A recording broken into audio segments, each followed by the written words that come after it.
Greetings, I'm Barrett and welcome to Meet Me at the Table. Today we're going to be doing a Kickstarter preview of the game Dawn of Madness. Now this game is by Dimension Games and is brought to you by Roger Ho, Chauncey Cherry Lee, and Byron Levitt.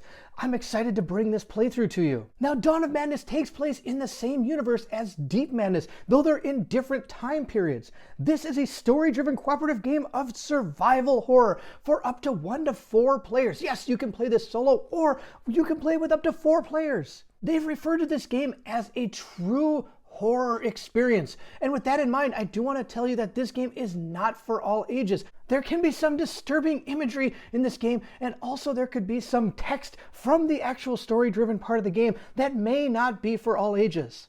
In this game, you're going to go through a campaign that results in an epic finale. And the finale that you have to go through is determined by your choices and how the actual game unfolds through that campaign. So the ending is never really the same. Now in this first video, I want to do a quick intro and component overview, and then we're going to start playing Dawn of Madness. I do want to say this is, of course, a miniatures-based game, so we have some of our evil miniatures here that are going to be going after our hero. Our hero that we're going to be playing is Emily, and we're going to go and talk about her in just a second.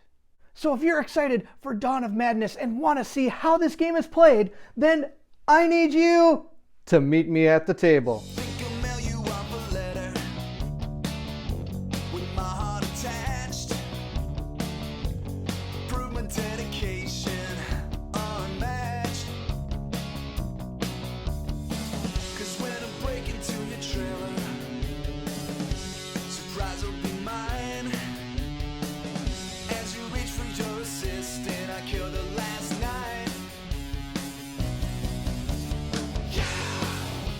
Now, when we start our campaign, we have to choose our wanderer. There are 4 wanderers that came in this Kickstarter prototype, and they're maybe more unlocked as the game goes on. Now, I do also want to mention that since it is a prototype, anything that I'm showing you right now may change as the Kickstarter develops or even as the game develops through production. So for this Kickstarter prototype, we are going to use Emily Hawkins. That's going to be our character that we're going to choose. So I'm going to get rid of these other ones and we're going to look at Emily Hawkins. Emily Hawkins is a nurse, and so am I. That's one of the reasons I'm excited to play Emily Hawkins.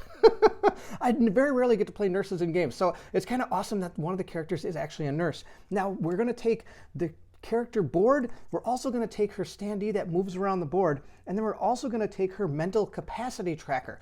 Now, in this game, you can also use miniatures as well, and we'll be using the miniatures for this game. Here is Emily right here. She's painted up just like that. She's going to be our miniature on the board, so I'm not actually going to be using this standee, but it does come with them if you wish to use them. The next thing we're going to do is we're going to go ahead and take our cubes based on the numbers inside our actual character board here. These cubes are right here. These are going to be our sentient cubes, and we're going to have these that we're going to be able to use in the game to actually help with determining different skill checks and performing actions during the game. So we have our character all set up. Once we've done that, we have to choose which of the 4 heroes, or wanderers I should say, story we're going to play first. Now, in this preview, we're going to be playing Emily Hawkins's. So in that case, we have to make sure we get her resistance cards that are going to be able to be played against some of the evil monsters. Now, each wanderer comes with 3, but in the Kickstarter preview, we only have 1. So I do have my card here that's going to help us in her story. And this is going to be played against what's called the Abomination, and we will see a little bit more of him shortly. Next, we're going to go ahead and put out the board and create the other world. To do that, we're going to grab Emily's World Shard cards. These are the ones that are specific to her and are going to advance her story through these cards. All the other wanderers do have these as well. Here are some of the other ones for the other wanderers that we decided not to play with. And if you decide to play with more than one player, you're going to put these out on the board along with the actual person who is developing their story for that campaign round. Next, we're going to go ahead and add any number of these other world shard cards that don't have any story markers on them. The amount of other world shard cards that we're going to be taking is going to be based on the amount of wanderers playing. So since only Emily is playing, we're going to take her 4 and we're going to take 8 of these to make a deck of 12 other world shard cards. And we're going to mix these up and we're going to place these all around the board. So if you look at the board, you're going to see right up here the number 1. That's where our first card is going to go. So we're going to go ahead and lay these out right like this. So 1 is going to go there, 2 is going to go there, and so on and so forth. Now that we have the world shard cards placed on the board, the next thing we're going to grab is our Wanderer's specific portal cards. There are a bunch of cards that are going to go underneath these cards as well here. And each one of these is going to have a story that goes along with it. So not only are you going to get story moments from the actual Wanderer's cards, you're going to get them from their portal cards as well. So we're going to shuffle these up and place them again around the board. Now, if you've noticed, some of these are not being used, like 16 and 13, for example. Those aren't used during a 1 and 2 player game, but once you get to 3 and 4, you're going to be using this entire board. So just like our world shard cards, we're going to go ahead and place these face up underneath those world shard cards. So we're going to put 1 there, 2 there, and so on. So now that we have our board set up, we're going to take our dashboard, we're going to flip it over, and not only does it have a neat little story about Emily that you can read once you get the game, it says starting world shard, whisper in the hall. So we're going to take our miniature and place it right here at the starting world shard, whisper in the hall, which is located right here. So the next thing we need to do is create a malformation decks over here. These are the cards for Emily's malformations. Now, of course, all the different wanderers are going to have their own set of malformations. What are malformations? That is a fantastic question. They're other forms of yourself, made from the darkest fragments of your consciousness. They are enemies that can bring great danger to the wanderers, but are also able to attack the abomination. So based on whatever card is in here, we're going to have to deal with what is going to be going on the board. So you're going to see how that plays out as we go through the game. So the first thing we're going to do is take our set of number 1s. We're going to mix those all together. We're going to place them up here. And we're going to reveal the top card. And that's what that malformation is going to do when it's on its turn. On these cards, I will show you one real quick. It shows you their existence, also their mental capacity. Existence is kind of like your life in this game, and your mental capacity is your kind of your turn order that you're going to go in. Also, it has an ability up here that it's going to take place. And if it's in the same place as the abomination, we can use its resistance ability to go ahead and hopefully damage the abomination. So that's number 1. Here's all of our number 2 cards. We're going to mix those up a little bit. We're going to put those down as well. We're going to flip over the top card. Next, we're going to do our number 3, mix those up as well, and we're going to be all set to go. And we're going to flip that one, and then we're going to take our malformations and place them on the board. Once that is done, we're going to take our 3 malformation miniatures, this is one of them, and we're going to place them randomly down on the other 3 reality shards that we do not have our wanderer on. So there's 1, 2, and this is our 3rd one. We're going to go ahead and place them down on our world shards right like that. Now we're going to go ahead and get our abomination set up. The first thing we have to do is choose one. We're going to choose Frenzy. In the base game, it will come with 4. Of course, more may unlock during the Kickstarter, but right now we have 4. This is the one that was given to me. We have Frenzy. We're going to play against him. These are a lot of the different rules that go along with them. We'll go over those as we play the game. So this is our Abomination's Confrontation deck. We're going to shuffle this up. This deck is going to be used when we're actually attacking the abominations with either our malformations or with our lead wanderer using her resistance cards that she has. This one, for example, right here. When you go ahead and attack the abomination, you're going to use one of these cards in conjunction with one of those cards to determine what will actually happen to the abomination, or even you, depending on what you roll.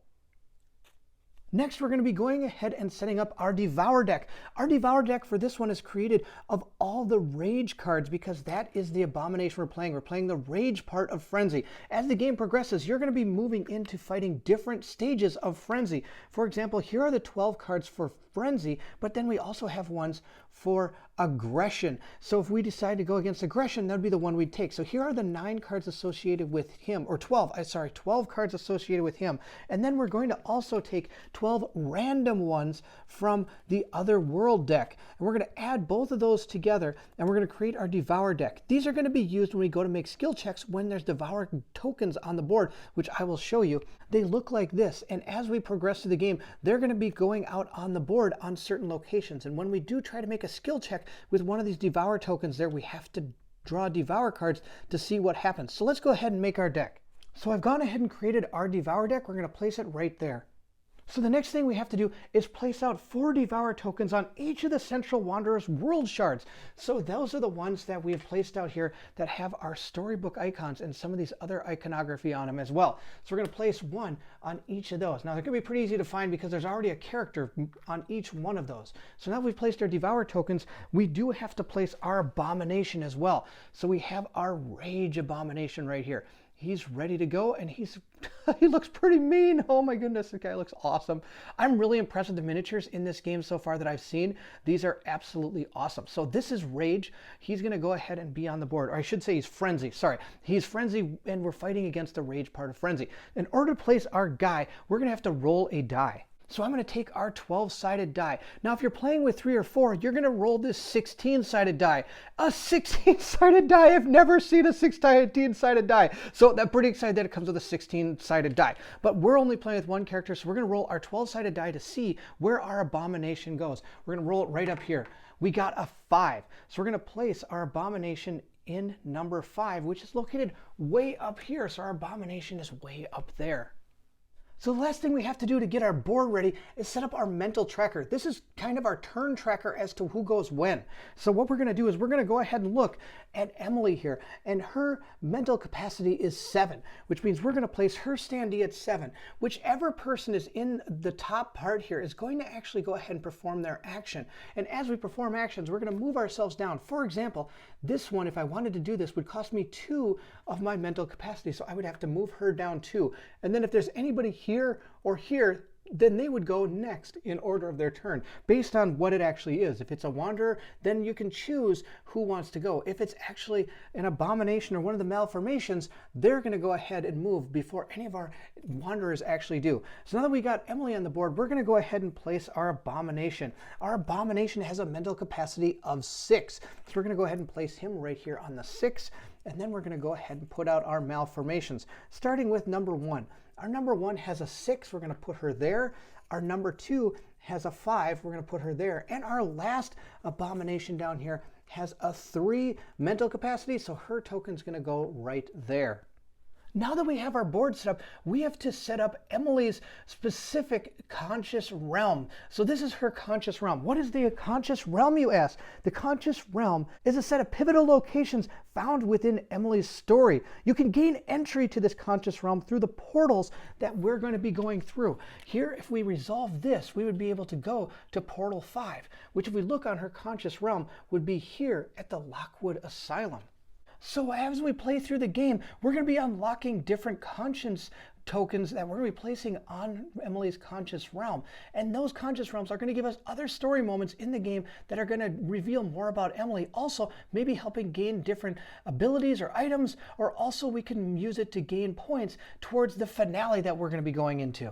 So we're going to take our Central Wanderer's Conscious Realm encounter cards and place them down here on the blue one. But before we do that, I want to show you, it says Western Asylum, Asylum Grounds. So you're going to find that on your conscious realm, and we're going to place an encounter token there, one of these blue ones. So we're going to do that for all 3 of them. We have the Asylum Grounds for the Western Asylum. So we're going to put that one right here on the Asylum Grounds. The next card we have is Family Home, Bottom Floor, Bathroom. So we're going to go to Family Home, Bottom Floor, and we're going to look for the bathroom. We're going to put another token right there. Lastly, we have the Lockwood Asylum Parents Closet. Now, I think this might be a misprint because the only Parents Closet I have is right here, and that's actually at the upper family home. I don't think there actually is one in the Lockwood Asylum. If you look there, I don't see any Parents Closet. So that's my guess. We're going to put those cards right over there. Next, we're going to take our deep encounters. We got a lot of these for Emily, and these are just going to be placed right here. These will unlock as we play through the game potentially, but right now they're her deep encounter cards, so we don't actually know where they are on the conscious realm. Lastly, we're going to go ahead and put down Emily Hawkins' Coda cards right up here. Now those Coda cards are cards that can be obtained after doing certain encounters or memories. And these are specific to Emily's chapter. So as we play through this, we might be unlocking some of these coda cards, which are going to give us some advantages, I believe, when we actually play through the game. Let's quickly look at one. So for example, we have our Web of Lies. If it tells us to take this card, not only do we gain 45 points, and I'll explain how those work during the playthrough, we also get to flip it over and gain the advantages down here. So we get +1 red, but -1 yellow. And you can change a red into any other domain at any time, limit once per round. And of course, I'll explain a lot of that as it goes. So we're going to be able to gain these coda cards as we play through the game. Now, the next thing we need to do is create an aberration and distortion encounter deck. Now, this is a prototype, so I actually don't have that deck, but I do have the cards that go along with these. And you have to take first your 3 aberrations that actually go with the actual story we're doing. So these are the 3 that are going to go with Emily. So we're going to have those 3 cards. And then here are 3 of the distortions. So we have these cards as well. Now, I don't have a face down deck that I can shuffle up. So instead, when we go to spawn some of these, I'll just go ahead and pick some of them to put out just to demonstrate how they all work. Next, we're going to prepare inner offerings. Inner offerings are special things that are found on each one of our Wanderer's cards. So on the back of these player cards, we're going to see that each one, plant and meat, that is what she is bringing that is unique to her character since she's a farmer. Now, of course, we have Emily here, and she's the only one we're playing, so her inner offerings are going to be psychiatric treatment and physical treatment. Now, that is going to mean that we're going to gain these 2 different decks of cards, and they're going to be used throughout the game. Now, the way you set these up is you're going to have to go through and look at how those interact through the storybook of your character. Now, again, in this prototype, I don't have the info for that, but when we start the playthrough, I'll be able to explain how those work. Next, we're going to set up our domain deck. So we've got this entire huge set of cards. We're going to shuffle this up, and we're going to place it right up there in our domain area. Now, these domain cards are going to be actually very powerful cards for us. I'll show you what one of them looks like. And you're going to be able to gain up to 4 of these. 4 is your max you can have. Now, if we look at this, the symbols up here are going to be able to, you can play this to add this dice pool to some kind of tests we're doing. You can also play this card on other Wanderers' turn to help them out as well. Otherwise, you could use this card to do the bottom action where you're going to spend these symbols to be able to gain this ability when you play this card. So we're going to be gaining these cards as we play through the game, and we're going to be able to use them to help us with tests or even during some actions. Now what we're going to do is we're going to take our plot tokens. This is a specific token set for Emily, and these are going to unlock during the story encounters, but you put them in order from lowest to highest. And these all look like puzzle pieces. I know I've seen a couple questions about whether or not you can do the puzzle. You can't do the puzzle. It's not really a puzzle. It just is a neat way to show how these work. Now, what these are going to do is as these unlock, you're going to read through the different stories that go with these. And then as you go to the finale, you're going to go ahead and reveal your plot tokens and find out what finale you're going to be going through. For example, if we had this one right here, when we finally finish the entire campaign, we would flip this over and we would find that this one would gain us +1 towards the red door ending. I don't actually know what ending that is because I haven't looked through anything like that, but I just wanted you to know how these plot tokens work. So now we have our plot tokens. We're going to put them, like I said, in a descending order from lowest or lowest to highest. There we go. In ascending order, descending order, whatever we got there. The next thing we have is our memory cards. These are also cards that are going to unlock during the our encounters in the campaign. And we're going to be going through the different stories again and gaining some abilities. And then on the back of these also have a number that are going to tell you how many points you're going to gain to decide whose finale you're going to do at the end of the game. We're going to place these cards right there. I've also, along the side of the board, put out all the different status things that could happen to you. I shuffled these decks and placed them along the side. Now, with that being said, I am going to show you exactly the whole layout that you can expect from Dawn of Madness. I'm going to move more into a handheld mode so I can at least show you kind of the whole big picture of what's there. If it makes you sick, I apologize. So we have all of our stuff here for our aberrations, our abomination, and Emily itself. And we have some of those tokens. Now, of course, above her, we have our consciousness track. And that's going to move. And those are all our status cards right there. We're going to move this way. We have our dice ready to go. Here are some of our tokens that we're going to be using during the game. And then there's the board. So this game, when panned out, takes up quite a bit of your gaming table. There you go. That is the Dawn of Madness setup. Wow, look at all the stuff that encompasses this game. I'm really excited to get to this game real soon. Now, before we start, we have to roll to find out where these go. I have to draw some domain cards, but we're going to do that when we actually get to the playthrough video. I think that's a great place to start. Thank you so much for watching this intro setup video. I hope some of the answers that you needed for the Kickstarter were found during the setup. I'm going to move into a playthrough next so that you can see exactly how this game functions. I'm really excited to do that. This game looks so great and it's going to be so much fun. I'm really excited to see what happens to our nurse, Emily. Now again, this is a Kickstarter prototype, so I'm not going to be able to show you every single thing that happens in this game, and there also may be spoilers in this game that I'm about to play. Just make sure you know that. I don't know exactly how much of this is going to change during the production and during what unlocks in the Kickstarter, but I want to give you a base concept of how to set this game up and the mechanics that go along with it. Now, if you're excited to see if Emily can learn more about herself and maybe take on Frenzy, then I need you to meet me at the table.